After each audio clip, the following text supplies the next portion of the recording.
Bonjour, aujourd'hui on va encore parler de Carla Bruni. Carla Bruni, la femme de Nicolas Sarkozy. Pourquoi je parle d'elle? Je parle d'elle parce qu'elle reparle encore de sa supposée liaison avec Donald Trump, une liaison qu'elle nie avoir eue. Alors, donc c'était à l'occasion d'une interview au magazine en ligne Daily Beast. C'était lors d'un entretien.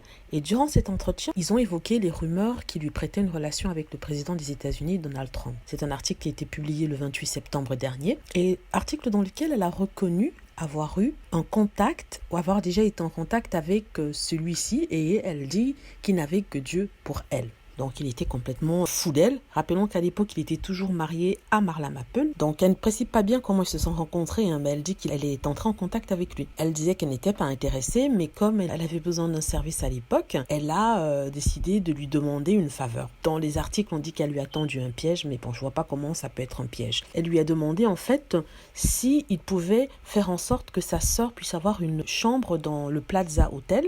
À l'époque, c'était un hôtel que Trump possédait, et elle lui a dit que voilà, sa sœur souhaitait avoir une chambre, qu'elle ne pouvait pas l'avoir. Trump a fait ce qu'il a fait, il a aidé, et sa soi-disant sœur, qui n'était en fait qu'une amie top modèle comme elle, a pu avoir une chambre dans cet hôtel-là. Mot pour mot, voici ce qu'elle dit. Tous, on a passé les jours suivants à commander un service de chambre et à se réjouir de la façon dont ils avaient trompé Donald Trump. Bon, c'est ce que rapporte le Daily Beast. Et c'est en fait la phrase qu'elle a dite dans l'interview. Après, elle explique qu'en fait, non, ce n'est plus tard qu'elle s'est rendue compte que cette histoire s'est transformée en quelque chose de plus grand que ça ne l'était, et qu'on l'accusait d'être à la base de la rupture entre Donald Trump et sa femme à l'époque, Marla Maples. Et elle s'est rendue compte en fait que le président Trump se servait de ça dans les interviews et la faisait passer vraiment pour une conquête. Donc comment elle l'a su? Elle dit que en fait, elle regarde un documentaire sur Netflix qui s'appelle Trump, un rêve américain. Et dans ce reportage-là, elle a vu le président des États-Unis la faire passer pour une de ses conquêtes. Et là, elle s'est dit trop, c'est trop. Elle précise pas quand exactement ça s'est passé.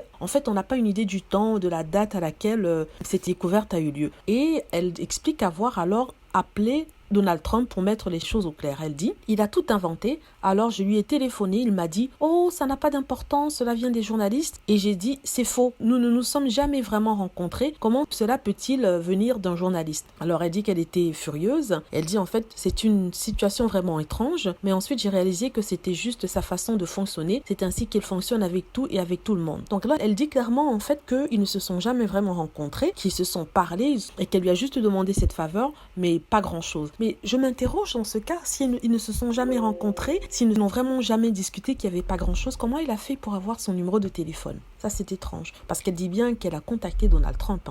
Mais généralement, quand on rencontre quelqu'un, on ne prend pas leur numéro de téléphone comme ça, à moins bien sûr qu'il ait été super lourd et lui ait donné son numéro de téléphone.